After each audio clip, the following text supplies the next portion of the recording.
자, 오늘 말씀의 제목은 하나님과의 언약자, 백성, 그리고 신부라는 뜻입니다. 여기서 신부는 남편을 둔 여인을 얘기하는 거예요. 하나님과 언약한 사람이 백성과 신부란 의미입니다. 오늘 본문 말씀 에스겔 우리 11장 20절을 다 같이 읽으셨을 줄 믿습니다. 자, 거기에 보면 하나님은 언약하신 하나님이에요. 그죠? 율례와 율법을 주신 하나님입니다. 우리가 믿는 하나님은요, 언약의 하나님입니다. 약속, 소망을 주신 하나님이에요.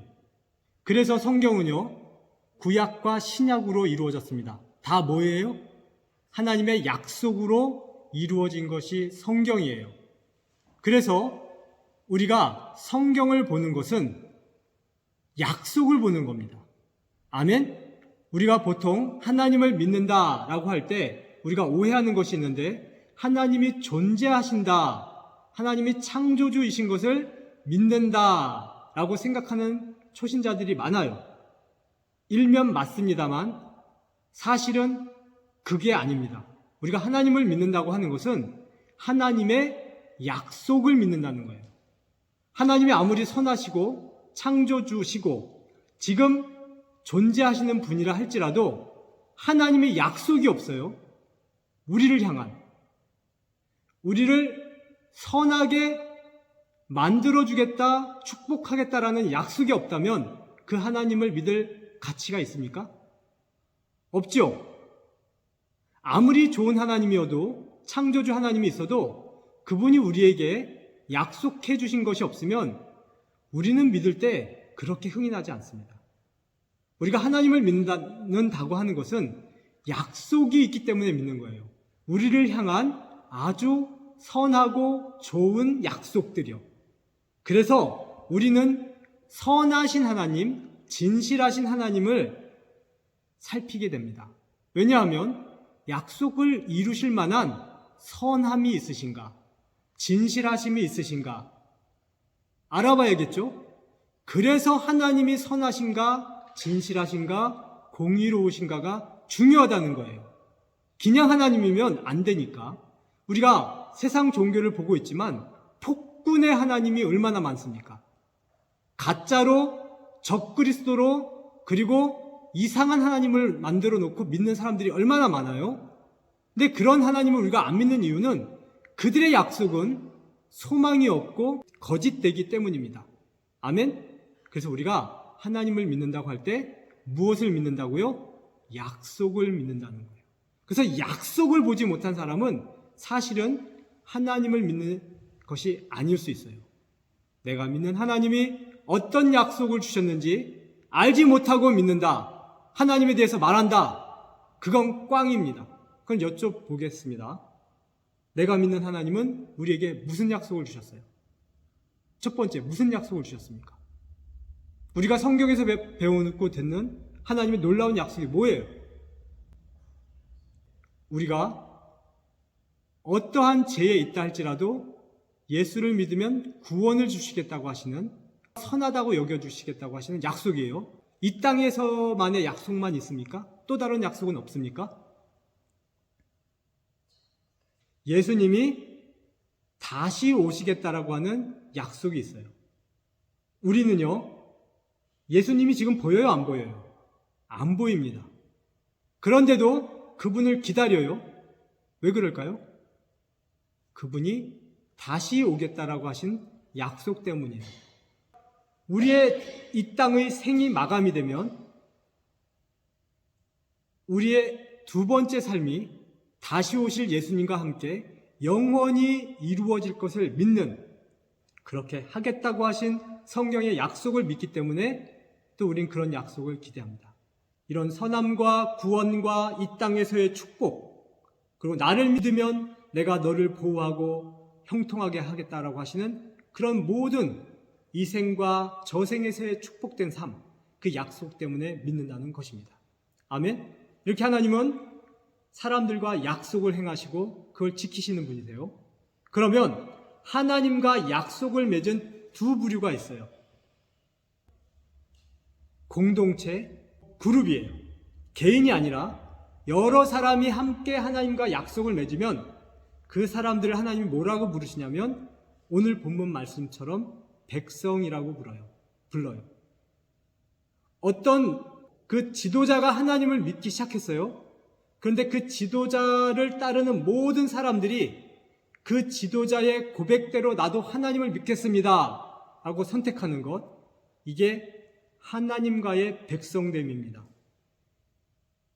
오늘 본문에 에스겔서에 보면 너희는 내 율례를, 내 규례를, 내 율법을 지킬 것이고 그러면 너희는 내 백성이 되고 나는 너희 하나님이 되겠다라고 말씀을 하셨습니다. 내가 직접적으로 하나님을 만나지 못했어도 내 조상이, 내가 섬기는 지도자가 또는 내가 살고 있는 그 사회가 하나님을 믿고 언약했을 때 그 사회 구성원이 받는 축복이 뭐예요? 백성됨의 축복입니다.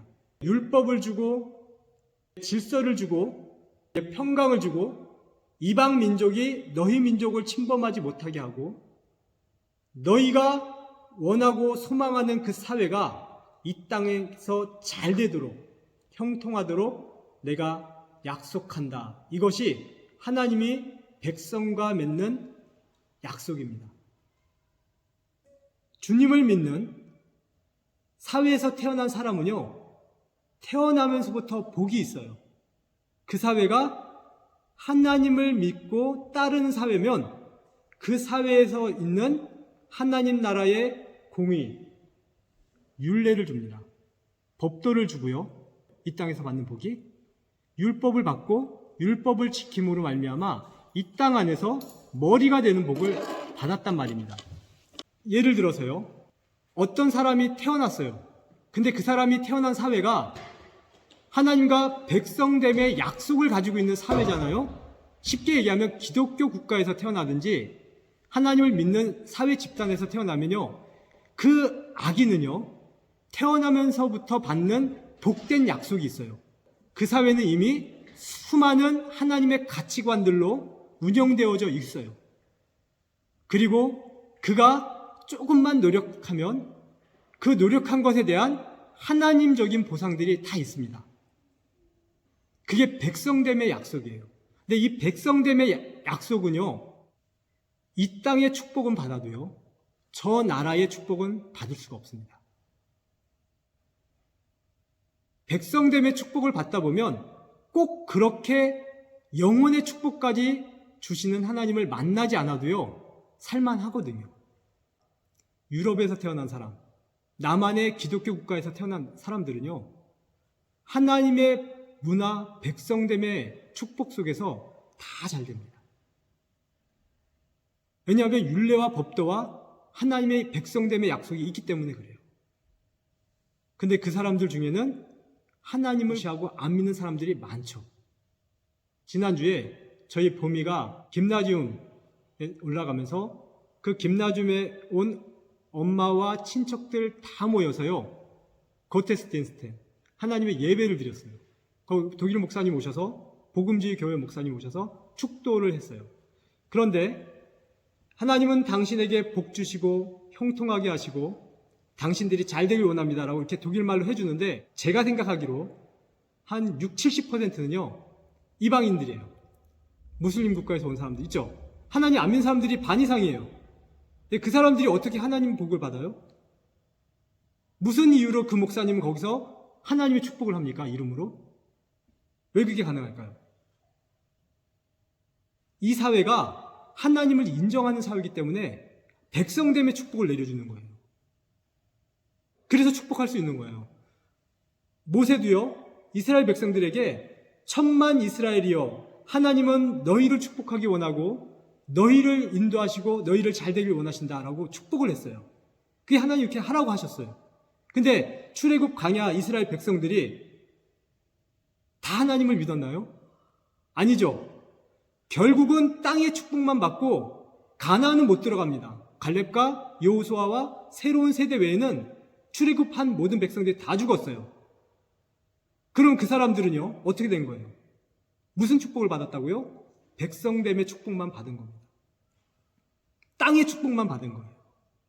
질서와 율례와 율법과 사회가 주는 하나님의 울타리를 받은 것뿐이에요.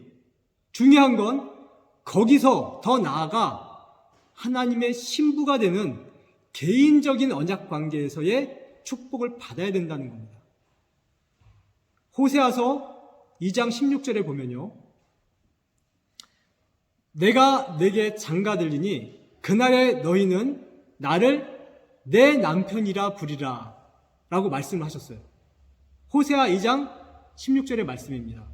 백성됨의 축복을 받은 사람들 속에서 하나님이 특별히 개인과의 언약, 약혼이죠.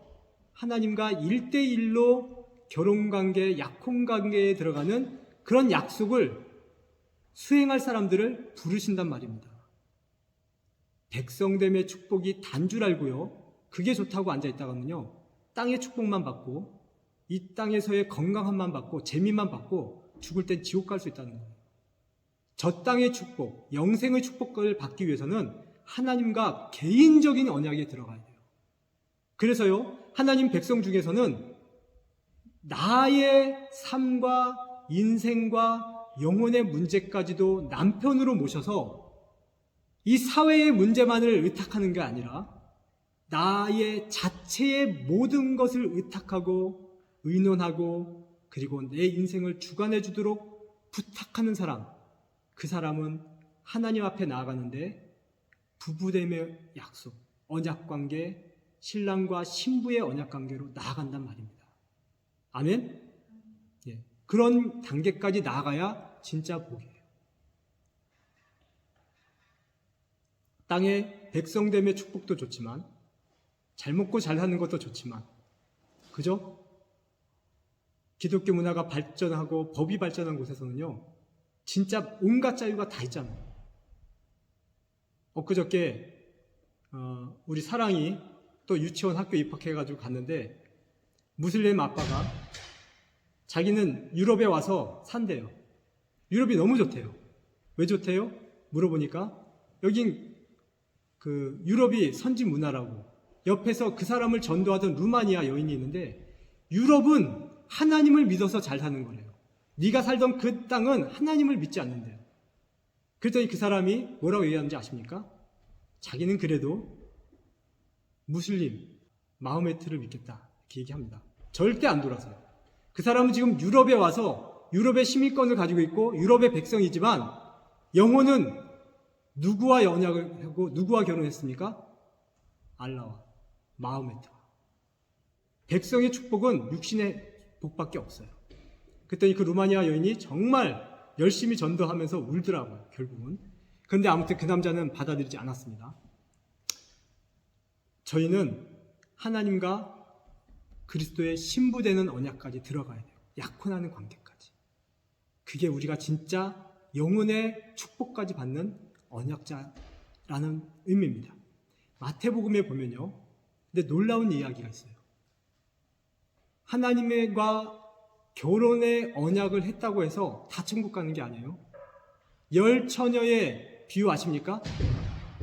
하나님의 아내가 되어도 50%는 천국에 못 가는 거 아시죠? 그 마태복음에 나와요.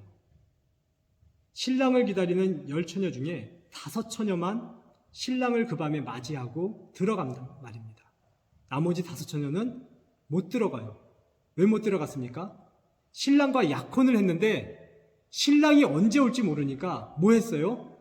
기다리다 지쳐가지고 다른 남자, 다른 생각하다가 그 신랑의 오심을 놓쳤단 말입니다. 우리가 신부됨의 언약자들이에요. 그죠? 우린 백성의 언약도 받았고 신부, 신랑됨의 언약도 받았습니다. 근데 우리가 놓치지 말아야 할 게 뭐냐면 그 신랑이 계신 줄은 알겠는데 언제 올지를 모르겠는 거예요. 그래서 우리가 믿음 생활 중에 그 신랑이 없을 수도 있겠다 생각해서 다른 남편하고 결혼할 수 있다는 거예요. 신부임에도 불구하고. 그래서 성경에는 아주 조금 배교하는 아내의 이야기가 나옵니다. 그게 고멜 같은 여인이에요. 호세아라는 선지자의 남편이 있지만 이방 남편을 좋아해가지고 이혼하잖아요. 간음하잖아요. 자, 그런 사람이 마태복음의 예수님의 예화에 보면 50%예요. 50%는 예수님이 오실 걸 믿고 끝까지 예수님만을 자기 인생의 남편, 자기 인생의 주인으로 믿고 보이지 않지만 아직 재림하시지 않았지만 그분의 약속을 믿고 매일 매순간 남편과 함께 있는 것처럼 사는 겁니다. 그런 삶이 저와 여러분인 줄 믿습니다. 아멘. 두 가지 언약을 꼭 알아야 돼요. 백성됨의 언약, 그건 일반적이고 사회적이고 문화적인 것이고, 두 번째, 거기에서 더 올라가서 그리스도의 신부되는 언약, 약혼의 관계까지 들어가야 된다는 겁니다. 들어가서도 그분이 오실 재림의 순간까지 기다릴 수 있는 그 기다림의 인내, 그 기다림의 믿음을 소유한 자가 진짜 신부라는 거예요. 아멘? 말씀을 마치겠습니다. 하나님은요, 언약의 하나님입니다. 우리가 하나님을 믿는다고 하는 건 하나님이 계시구나, 그걸 믿는 게 아니에요. 하나님이 무슨 언약을 하셨는지 언약을 믿고 언약을 통해서 하나님을 믿는 겁니다. 아멘? 하나님이 계셔도 우리에게 선한 언약을 주시지 않았으면 그런 하나님 믿을 가치가 없어요. 무슬림도 하나님을 알라라고 해요. 우리 한국에도 신흥 종교들은 자기가 다 하나님이라고 해요. 근데 왜 그들을 하나님으로 우리가 안 믿습니까? 그들에겐 언약이 없기 때문에 그래요. 그래서 우리가 하나님을 믿는다는 건 그분이 나에게 어떤 언약을 주셨는가, 어떤 이 복을 이 땅에서 사는 동안 약속하셨는가, 또 내가 죽으면 어떤 내 생의 축복, 천국에 대하여 약속하셨는가, 그 언약을 믿고 믿는 거예요. 그러니까 성경을 반드시 읽어야 되죠. 그러니까 반드시 예배를 드려야 돼요. 예배 속에서 뭘 찾아야 돼요? 언약을 찾아야 돼요. 그리고 그 언약을 수행하는 관계자로 서야 됩니다. 첫 번째가 백성의 됨, 그죠? 그 백성됨의 축복도 굉장합니다. 그러나 백성의 축복에서 신부됨의 언약자로 서시기를, 신부됨의 언약자로 선 것에서 기다릴 수 있는 인내의 믿음까지도 받은 그런 진실한 그리스도인의 신부가 되기를 축복합니다. 한 가지만 더 말씀을 드리면요, 열 처녀가 준비했던 기름 있죠. 다섯 처녀는 기름을 준비해서 예수님을 만나고 결혼식장에 들어갑니다. 다섯 처녀는 기름을 준비하지 못해서 결혼식에 못 들어가서 천국에 못 들어갑니다. 그 기름은 뭐냐면 성령이 우리 안에 오셨다는 거예요. 신부는요, 신랑을 기다려야 돼요. 근데 뭘 가지고 기다려야 됩니까? 신랑의 약속물, 증거물, 도장을 갖고 기다려야 된단 말입니다. 우리 그리스도인들이 다시 오실 예수님의 도장이 뭐냐면, 예수님이 초림하시고 재림으로 하시겠다고 약속하시고 천국에 가셨잖아요. 제자들에게 다시 오겠다고 약속하시고 그 증거로 누굴 보내주셨어요? 성령. 성령을 모든 백성, 교회에게 백성적인 약속으로 약속하셨단 말입니다. 다시 얘기해 볼게요. 난 정말 하나님을 사랑하는 영이 있습니까? 난 정말 성령을 부인할 수 없는 어떤 환경 상황, 어떤 맛난 축복과 보물과 가장 좋은 선진국에 GNP 높은 나라에 갖다 놔도 그거로 만족이 안 되는 아버지의 영, 내 남편의 영, 내 남편이 약속한 그 나라에서의 삶이 기대하는 그런 자녀의 영이 있습니까? 영으로 나아져야 돼요. 기도하겠습니다. 하나님 아버지, 감사합니다. 하나님을 믿는다는 것은 약속을 믿는 것이고, 약속을 믿는다는 것은 주의 백성이 된다는 것이고, 그리고 주의 신부까지 나아간다는 것입니다. 신부가 됐다고 다 방만할 것이 아니라 다시 오실 그 하나님을 기다릴 수 있는 하나님의 약속이 내 안에 있어야 됩니다. 성령을 받았는가? 그리고 그 성령께서 내게 자녀되는 영을 낳아주셨는가? 거기까지도 확인해 보아서 예수님이 지금 보이지 않아도 예수님은 내 남편입니다. 난 천국에서 예수님과 함께 멋진 신혼생활을 할 겁니다 라고 기대하고 꿈꿀 수 있는 우리 한오버 비전교회 성도들 되게 하여 주시옵소서. 예수 그리스도 이름으로 기도드렸사옵나이다.